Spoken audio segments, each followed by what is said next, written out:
In the autumn of 1887, in the hardscrabble clearings of Marquette County, Michigan, the rhythm of survival was as predictable as the turning of the aspen leaves from green to gold. It was a rhythm of steel on wood, the thud of the axe biting deep into birch and maple, the screech of the crosscut saw singing its way through pine, and the steady percussive hammering of men securing their homes against the coming winter. Every cabin, a testament to this rhythm, was being chinked with fresh mud and moss. Every woodpile grew into a small mountain, a fortress of fuel meant to stand against the brutal siege of lake-effect snow and Arctic winds that would soon sweep down from Canada. This was the known way, the tested way, the only way. And then there was Anselm Gruber.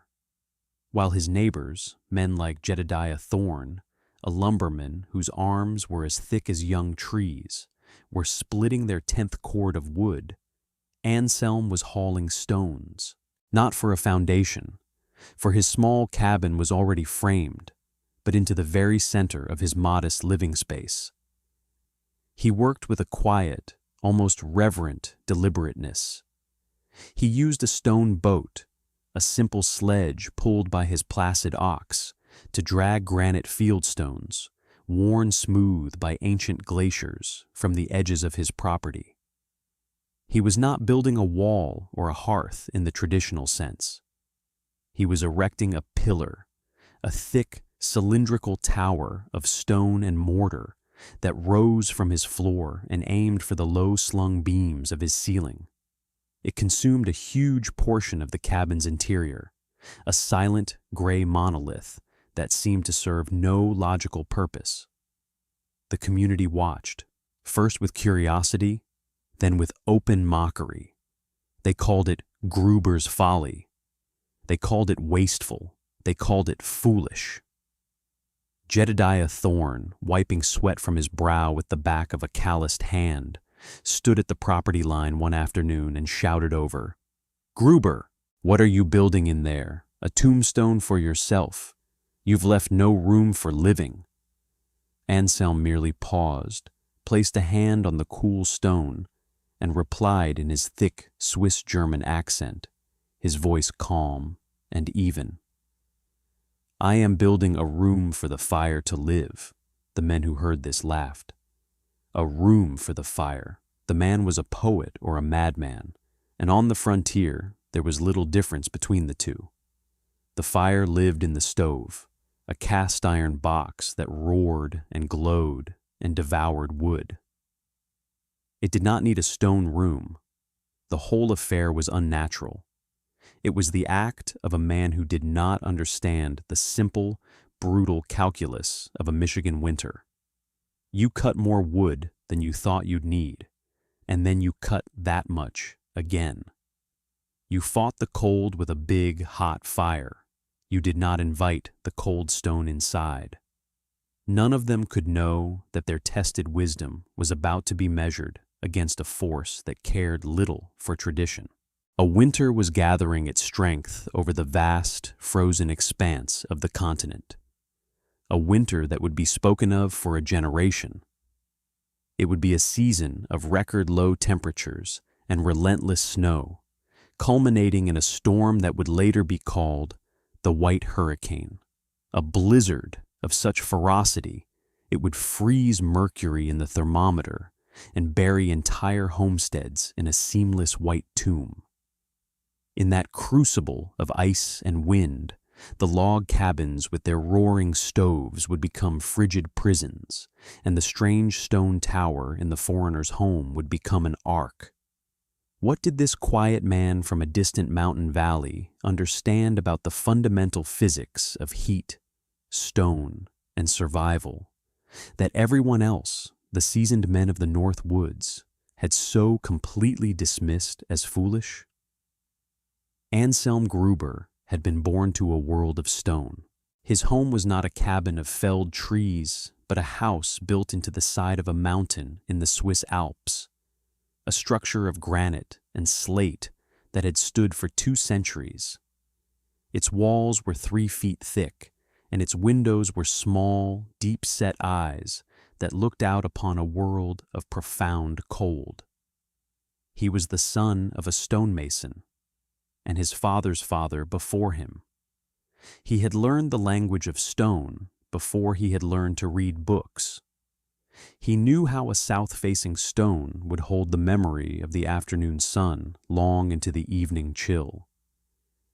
He knew the satisfying heft of a well-balanced hammer and the sharp, clean scent of fractured granite. In his village, the heart of every home was not the open hearth of an English cottage or the simple iron stove of the American frontier. It was the Kachalofen, the tile oven. This was no mere heater. It was a massive, intricate structure of ceramic, brick, and stone that often took up an entire wall. A small, intensely hot fire of scrap wood would be burned within its core for just an hour in the morning. The labyrinthine passages inside, a winding flue system, would strip every last calorie of heat from the smoke before it escaped. The heat was not blasted into the room to be quickly lost through drafts. It was absorbed deep into the thermal mass of the masonry. For the next 12 to 24 hours, the Kachalofen would radiate a gentle, pervasive warmth into the home. It was a slow, steady, and incredibly efficient system, born from centuries of fuel scarcity and unforgiving winters. It was a technology of patience. When Anselm arrived in Michigan, lured by the promise of affordable land, he was stunned by the American approach to winter. It seemed to him a declaration of war, not an accommodation. The log cabins were drafty, their single-layer walls a poor defense against the biting wind. The solution, as he saw it, was one of brute force: the cast-iron stove. These metal boxes were voracious. They had to be fed constantly with split logs, and they heated the air through convection. The hot air would rush to the high ceilings, a feature men like Thorne took pride in as a sign of prosperity, while the floor remained ice cold. The moment the fire died down, the chill would pour back into the room as if it had only been waiting at the door. It was a cycle of furious effort and fleeting comfort. To Anselm, it was profoundly wasteful and illogical. His own innovation was a hybrid, a product of his alpine memories and his New World observations. One summer, he had taken a job helping to fill the local ice house. He marveled at how a simple structure, with its double walls packed thick with sawdust, could keep massive blocks of lake ice frozen solid through the humid heat of July. The principle was clear. A layer of trapped, unmoving air was the finest insulation imaginable. Later, he had spent a quiet afternoon speaking with Benesi, an elder of the local Ojibwe tribe. Anselm, always observant, had asked why certain winter camps were situated near specific rock outcroppings. Benesi, with a gesture of his hand, explained that the sun was a painter. In the fall, it painted the south-facing rocks with warmth, and the stone would hold that color, that heat, long after the sun had set, giving it back to the people who camped in its shelter. These three streams of knowledge, the Alpine Kachalofen, the sawdust insulation of the ice house, and the Ojibwe understanding of thermal mass, converged in his mind. He would not build a Kachalofen, for he lacked the proper ceramic tiles and fire bricks. But he had an abundance of fieldstone. He would build its heart, its principle.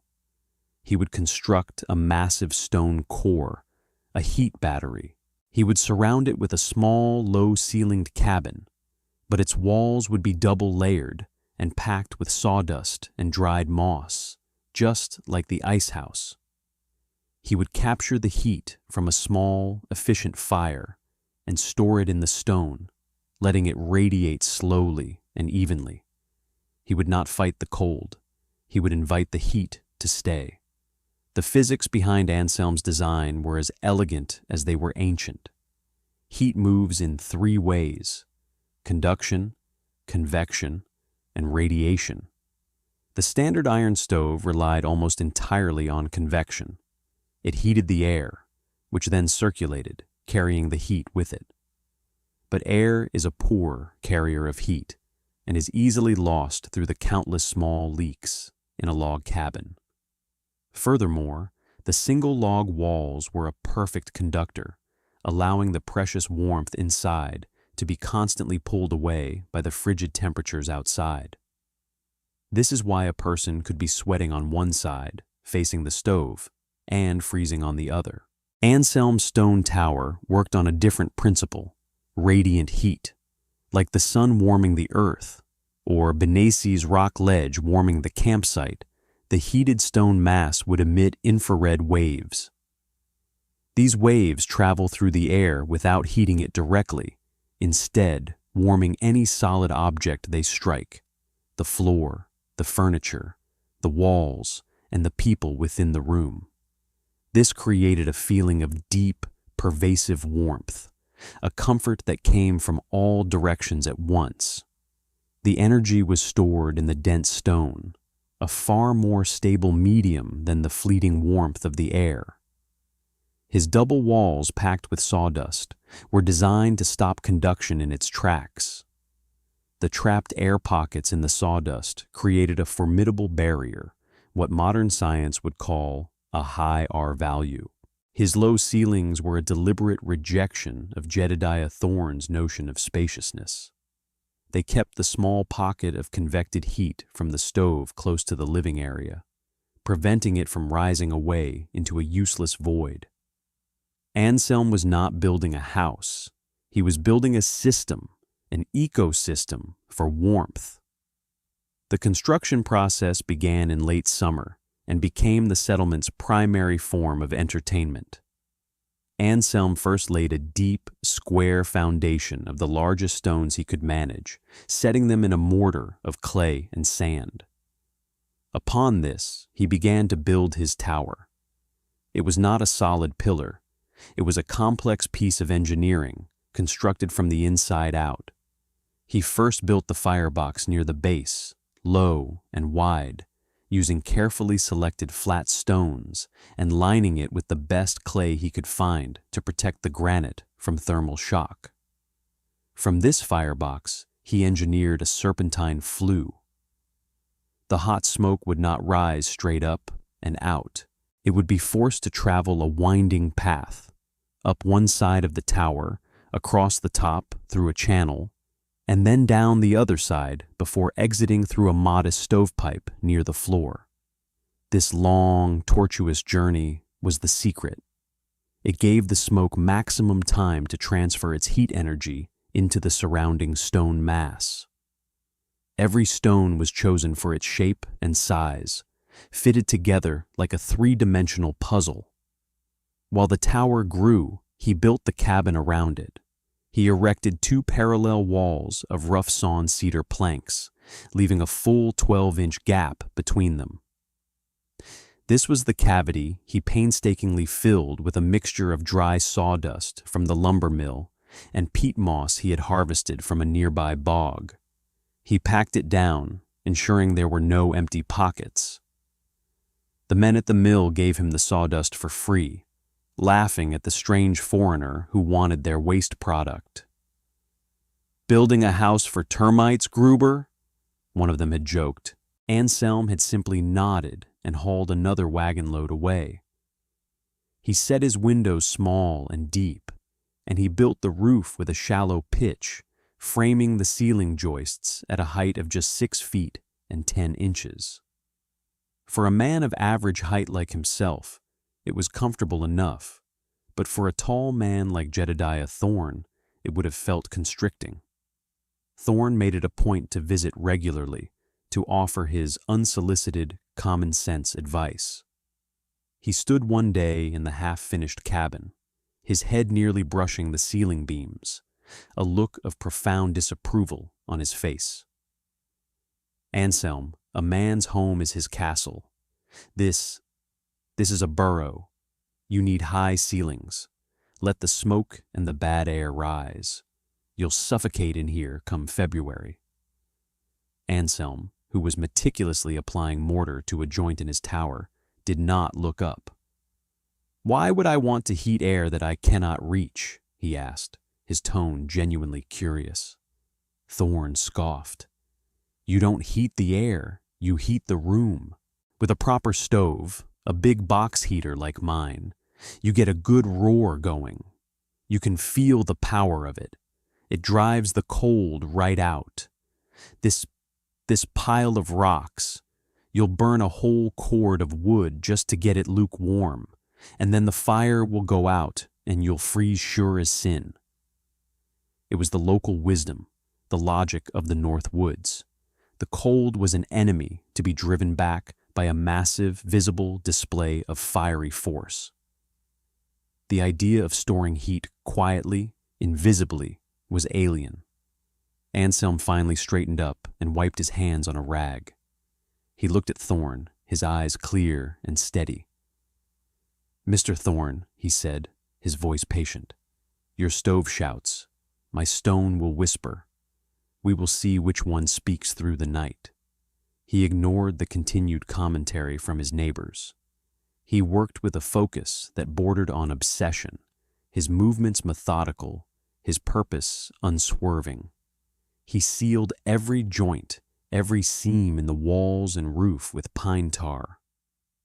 He installed a simple, well-fitting door. He built shutters for the small windows. All the while, the mockery continued, becoming a part of the daily soundscape, like the call of the blue jays.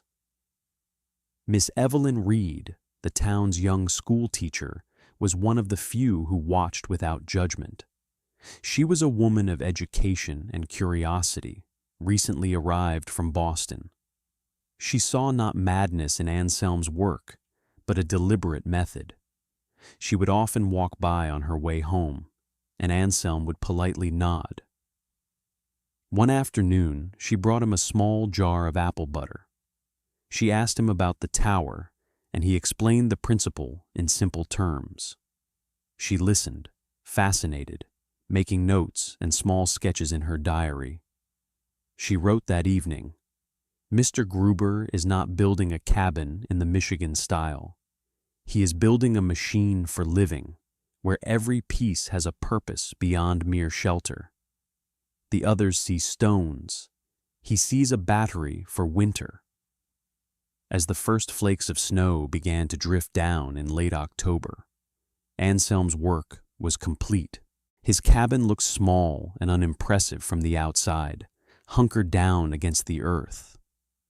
Inside, the great stone tower dominated the single room, its surface a cool, mottled gray. He began his winter preparations, which were as unconventional as his house. His woodpile was shockingly small, perhaps a third of what Thorne had amassed. It was comprised mostly of smaller branches and scrap wood, cut to uniform lengths. He was not preparing for a war, but for a long, quiet conversation with the cold. The first true cold snap arrived in December. The temperature dropped below zero for a week. The other cabins were plumes of frantic activity, their chimneys belching thick gray smoke from dawn until dusk. Inside, life was a constant battle. Women cooked and children played in a small radius around the glowing iron stoves, wrapped in blankets. The corners of the rooms were perpetually frozen. At night, the fires would die down, and by morning, the water buckets would be skimmed with ice. In Anselm's cabin, the routine was different. Each morning, he would open the small iron door at the base of his tower and build a fire. It was not a large, roaring fire, but a compact, intensely hot one, using his small, dry wood. The firebox was designed for efficient combustion, and the flames roared like a blacksmith's forge. For 2 hours, he would feed it. The stovepipe leading out of the wall would be barely warm to the touch, a sign that nearly all the heat was being absorbed by the stone. After 2 hours, he would let the fire die out completely and seal the flue.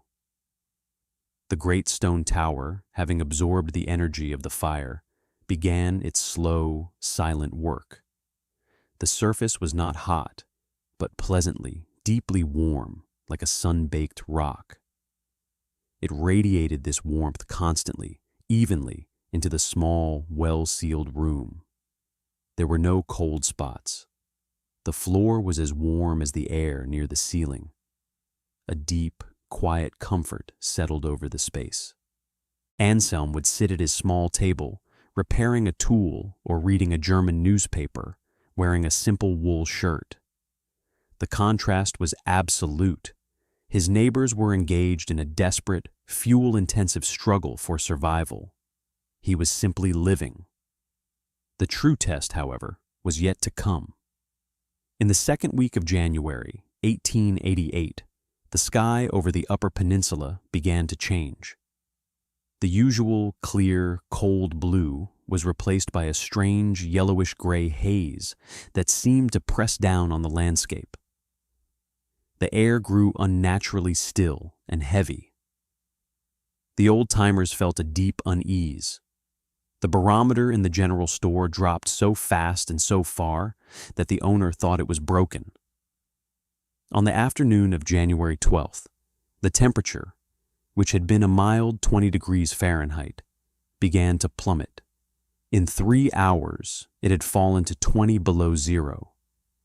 Then the wind arrived. It came not as a gust, but as a solid wall of force, a shrieking elemental power that seemed to originate from the frozen heart of the Arctic. The snow that came with it was not flakes, but a blinding horizontal blast of fine, sharp ice crystals that scoured the paint from buildings and stung any exposed skin like 1,000 needles. Visibility dropped to zero. The world beyond one's window ceased to exist, replaced by a roaring white chaos. The white hurricane had struck. Inside Jedediah Thorne's spacious cabin, the storm was an invading army. The wind, howling at over 60 miles per hour, found every tiny crack and crevice in the log walls. It forced its way through the chinking, around the window frames, under the door. Icy drafts snaked across the floor, chilling the room despite the frantic efforts to keep the great box heater roaring. The stove, a symbol of power and security, now seemed pitifully inadequate.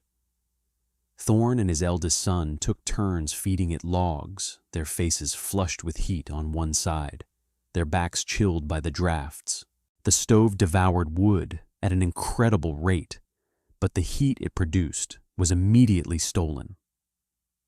The hot air rushed to the 14-foot ceiling, creating a useless reservoir of warmth far above their heads, while the family huddled on the floor, their feet numb with cold. Frost began to form on the interior walls, tracing the patterns of the logs. The nail heads that protruded through the planks from the outside became tiny, glistening points of pure cold, conducting the frigid temperature directly into the living space. Thorne's wife, Sarah, tried to keep their youngest son, Daniel, warm. The boy had been battling a cough for a week, and now his breathing was shallow and ragged.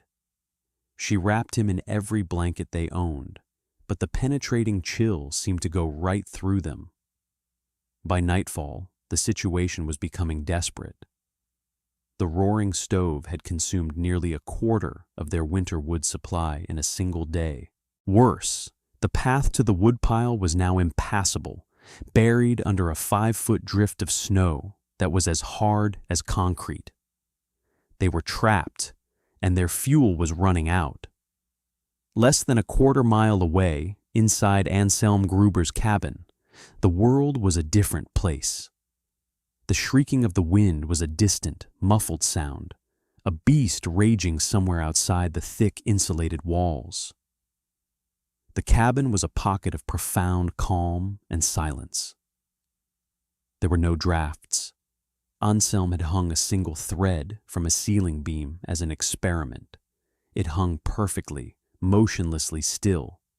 Earlier that morning, before the storm had hit its peak, he had burned his usual 2-hour fire.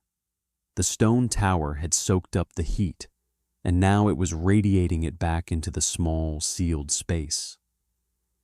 He had placed a mercury thermometer, a prized possession he had brought from Switzerland, on the table. It registered a steady 68 degrees Fahrenheit. He moved it to the floor, 66 degrees. He held it near the ceiling, 70 degrees. The temperature was remarkably even throughout the entire space. The radiant heat from the stone warmed the floor, the walls, the very structure of the cabin, which in turn warmed the air. He sat in his simple wooden chair, wearing nothing more than his everyday trousers and a flannel shirt, reading a book by the steady, clean light of a kerosene lamp. His home was not a fortress under siege. It was an island of tranquility, perfectly adapted to the storm raging around it. The physics of his design were performing exactly as he had calculated. The stone was whispering its warmth through the night, a promise kept. As the first day of the blizzard bled into the second, Anselm continued his quiet routine. He ate his meals, checked on his ox in the small, attached lean-to, and made meticulous notes in a ledger. At 8 a.m., he noted the outdoor temperature, holding his thermometer outside for only a moment, was an estimated 35 below zero, not accounting for the wind chill. The indoor temperature was 67 degrees. He noted his fuel consumption, 12 pieces of split birch, approximately 1/10 of a cord. He performed a simple smoke test, lighting a small, pungent twist of dried herbs and watching the smoke. It rose slowly, lazily, and then dispersed, confirming the utter lack of drafts. This was not just a feeling of comfort. It was measurable, verifiable data. His vindication was not a matter of pride, but of physics. The system worked. For the Thorne family, the second day was a descent into a frozen hell. They had burned through all the wood they had stored inside.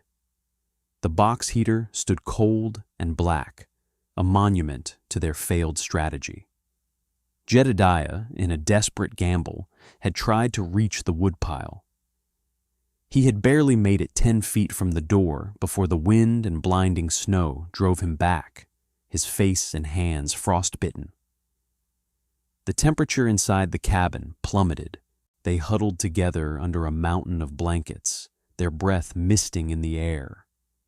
Little Daniel's fever had worsened, his cough turning into a painful, rattling gasp. They began to break up furniture, a chair, then a small crate, and feed the splintered wood into the stove.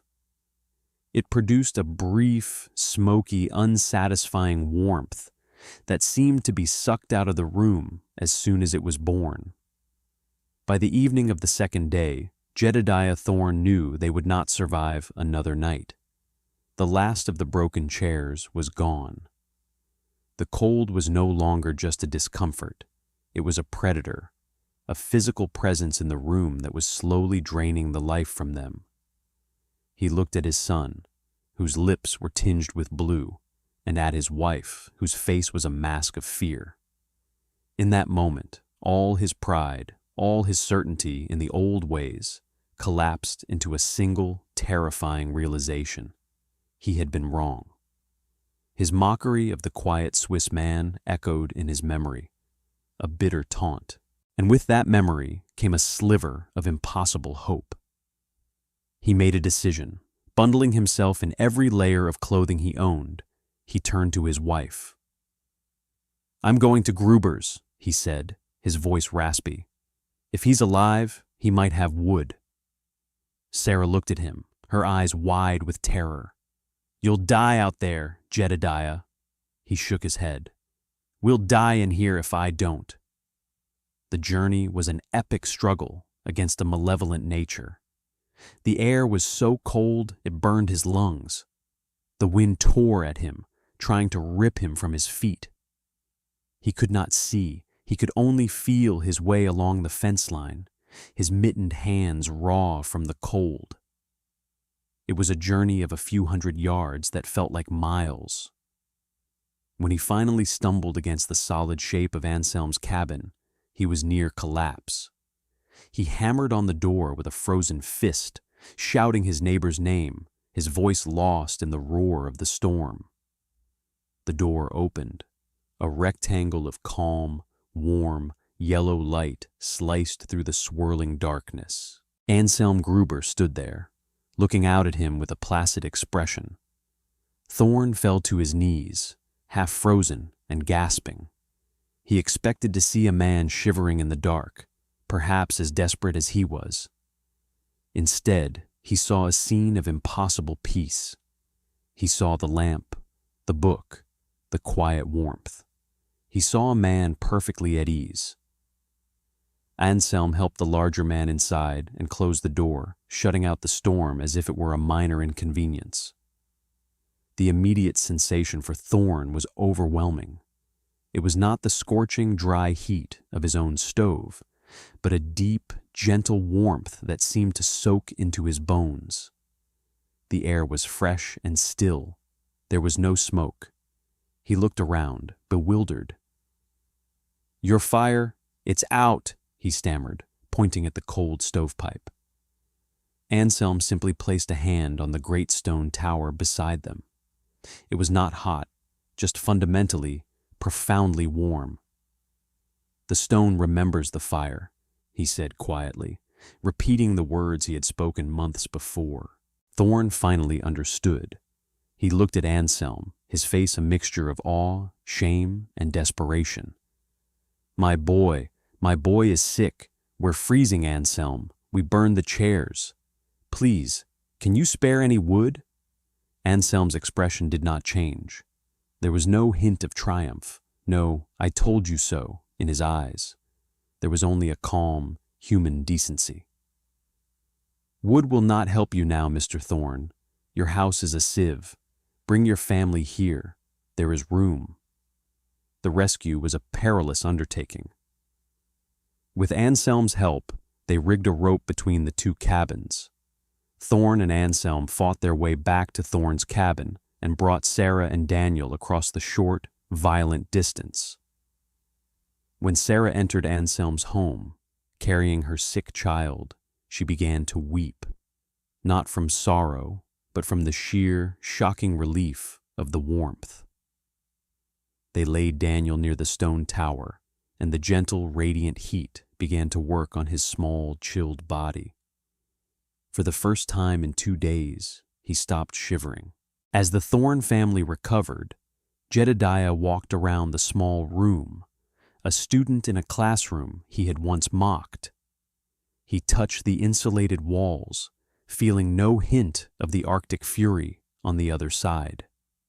He watched the unmoving thread hanging from the ceiling. He laid his cheek against the warm stone of the tower. He saw Anselm's ledger on the table, open to the page with its neat columns of temperatures and fuel consumption. It was all there, the proof, the undeniable truth. He turned to Anselm, his voice low and humbled. "Why does the warmth feel so different?" Anselm took a moment before answering. He was not a man of many words. "Your stove heats the air runs away," he explained simply. "The stone heats the things, the floor, the walls, you. The heat stays." It was the most profound lesson in thermodynamics Jedediah Thorn had ever received. He sat at the table, a giant of a man made small by the storm and by the quiet wisdom of his neighbor, and simply watched his son begin to breathe easier in the steady, silent warmth of Gruber's folly. Anselm acted with a simple, profound grace. He shared his bread and soup. He offered his own bed to Sarah and the child, and he spoke to Thorn not as a vanquished rival, but as a neighbor in need. His victory was not in being right. It was in the quiet, steady hum of his house, a machine that was saving the lives of the very people who had scorned it. When the storm finally broke on the fourth day, the world was transformed. It was a landscape of surreal, white sculpture. The sun shone on a silent world buried under 10 feet of snow. The news that trickled through the community was grim. 2 families in the outlying areas had been lost, their cabins unable to withstand the prolonged assault. Others had suffered terribly from frostbite and illness, and then the story began to spread, carried by a humbled and grateful Jedediah Thorne, the story of Gruber's Ark. That spring, the rhythm of the settlement changed. The sound of the axe was still there, but it was now joined by the chip, chip, chip of hammer on chisel and the clink of stone on stone. One by one, then in groups, the men of the community came to Anselm Gruber's cabin. They did not come to mock, they came to learn. Jedediah Thorne, once the loudest skeptic, was now Anselm's most fervent disciple. He stood beside Anselm as the Swiss man patiently sketched his designs in the dirt with a stick. Anselm didn't just provide instructions, he taught the principles. "You must first stop the heat from running away," he would say, drawing 2 parallel lines to represent a double wall. "Trap the air, give it a blanket of sawdust. Air that does not move is your best friend." Then he would explain the heart of the system. "You do not need a tower as big as mine, but you need the mass. Stone, brick, even cob made of clay and straw. Give the fire a long road to travel inside the mass before it leaves your home. Make the heat work for you twice."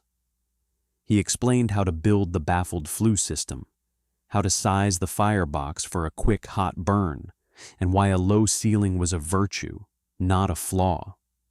That summer was a season of reconstruction. Men who had built their cabins with pride now looked at them with a critical eye. They saw the gaps in the chinking, the single-plank walls, the high vaulted ceilings not as features, but as liabilities. Many began the laborious process of retrofitting their homes. They nailed up an interior wall and filled the cavity with sawdust from Thorne's mill, which now offered it as a valuable building material. Several men, with Anselm's guidance, built smaller, simpler masonry heaters in the center of their cabins, replacing their inefficient iron stoves. They lowered their ceilings, creating attic spaces that added another layer of insulation. Miss Evelyn Reed, the school teacher, meticulously documented the various adaptations in her journal, calling it the Great Awakening of Common Sense. She noted how families adapted the design, some using river rocks, others using salvaged bricks from an old mining operation. The principle was robust and flexible. The following winter provided the ultimate proof. It was another cold one, as they often were in the Upper Peninsula, but there was no desperation. The community's consumption of firewood dropped by an astonishing 60%. Inside the retrofitted cabins, the difference was life-changing. The pervasive drafts were gone. The floors were warmer. The children could play in any corner of the room. The doctor, making his rounds, remarked that he had never seen so few cases of pneumonia and influenza. The elderly, who often suffered the most during the deep cold, came through the winter in good health. The babies, like the Thorne's young son Daniel, who had fully recovered, were thriving. The quiet, steady warmth of Anselm's idea had translated into the most meaningful currency on the frontier: health, security, and survival. Anselm Gruber, the foolish foreigner, had become the most respected man in the county. The legacy of Gruber's folly extended far beyond the small settlement. Miss Reed, a diligent correspondent, wrote a long, detailed letter to her brother, an engineer in Chicago. He, in turn, passed it along to the editor of The Prairie Farmer, a widely read agricultural journal.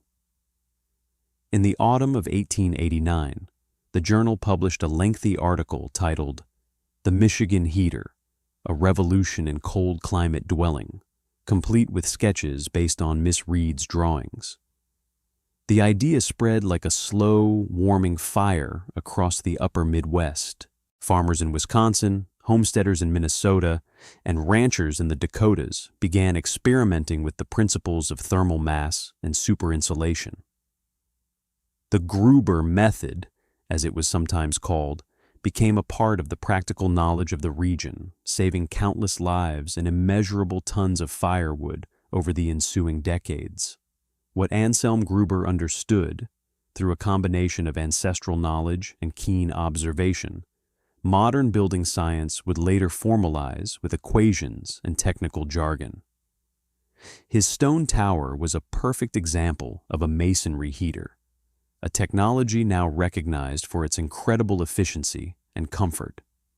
His double, sawdust-filled walls were a pioneering form of the insulated wall assemblies that are standard in modern construction, achieving a high R value, the measure of thermal resistance. His relentless focus on sealing every crack and draft was the very essence of what is now called creating a tight building envelope, a cornerstone of energy-efficient home design.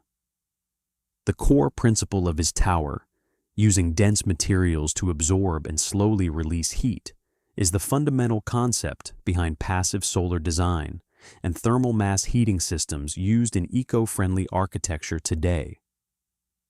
He had, without any formal training, created a home that performed on the same principles as a modern passive house. The story of Anselm Gruber and his stone tower became a local legend, a parable told around winter fires for generations. It served as a powerful reminder that conventional wisdom is only wise until it is tested by extreme circumstances. It was a lesson in the value of looking beyond one's own experience and respecting the knowledge of others, whether it comes from an old-world craftsman or an indigenous elder.